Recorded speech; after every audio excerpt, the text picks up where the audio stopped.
அனைத்து இந்திய அண்ணா திராவிட முன்னேற்ற கழகத்துடைய சட்ட விதிகளை கபலீகரம் செய்து தொண்டர்களுக்கு புரட்சி தலைவர் எம்ஜிஆர் அவர்களும் புரட்சி தலைவி அம்மா அவர்களும் தந்த அடிப்படை உரிமை, அந்த உரிமையை கபலீகரம் செய்திருக்கின்ற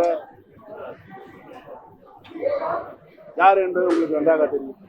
அதை மீட்டு மீண்டும் கழகத்தினுடைய சட்ட விதிப்பில்தான் நடத்தப்பட வேண்டும் என்ற அந்த யுத்தத்தில் நாங்கள் இன்றைக்கு சென்று கொண்டிருக்கிறோம். 2 வருடமாக அந்த யுத்தம் நடைபெற்றுக் கொண்டிருக்கிறோம்.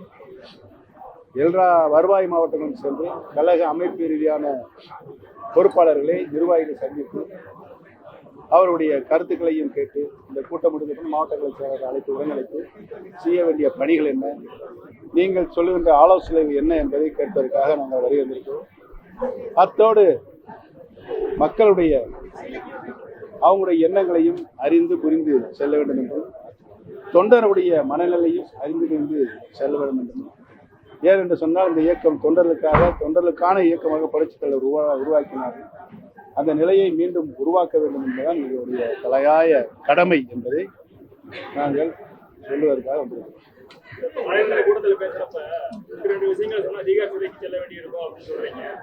அது ரகசியம், பரம ரகசியம்.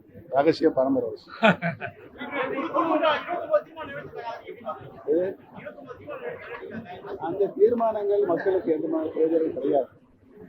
மக்களை பற்றி அவர்களுக்கு கவலை கிடையாது. அது அவர்கள் சுயநலத்திற்காக இயற்றப்பட்ட தீர்மானங்கள் ஒழிய மக்களுக்கான தீர்மானங்களாக கிடையாது.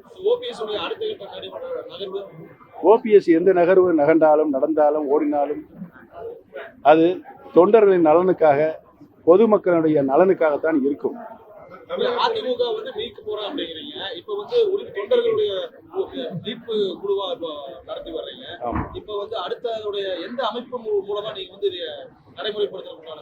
ஏற்கனவே மாவட்ட கழக அளவிலான அமைப்புகளை நாங்கள் உருவாக்கி இருக்கோம். 82 மாவட்டங்களை அவர்கள் மூலமாக நகர செயலாளர், ஒன்றிய செயலாளர், மாவட்ட கழக நிர்வாகிகளை தேர்வு செய்திருக்கிறோம். இன்னும் அடிப்படையிலிருந்து கிளைக்கழகத்திலிருந்து கழகத்தினுடைய உள்கட்டமைப்புகளை பலப்படுத்த வேண்டும் என்பதற்காக தான் நாங்கள் இப்பொழுது இந்த பயணத்தை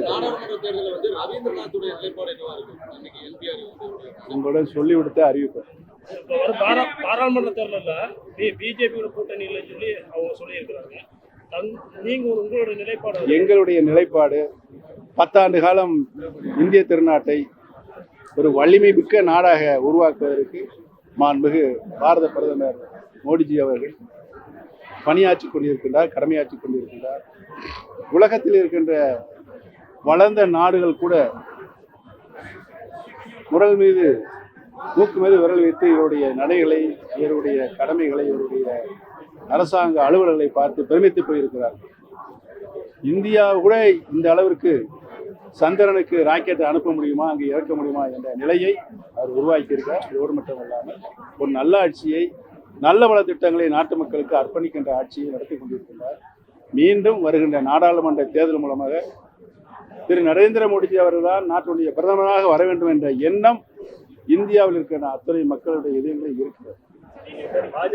எங்களுடைய ஆதரவு பாரதிய ஜனதா கட்சி. பாதகம் செய்பவரை கண்டால் நாம் பயங்கொள்ளலாகாது பாப்பா, மோதி மிதித்து விடு பாப்பா, அவர் முகத்தில் உமிழ்ந்து விடு பாப்பா.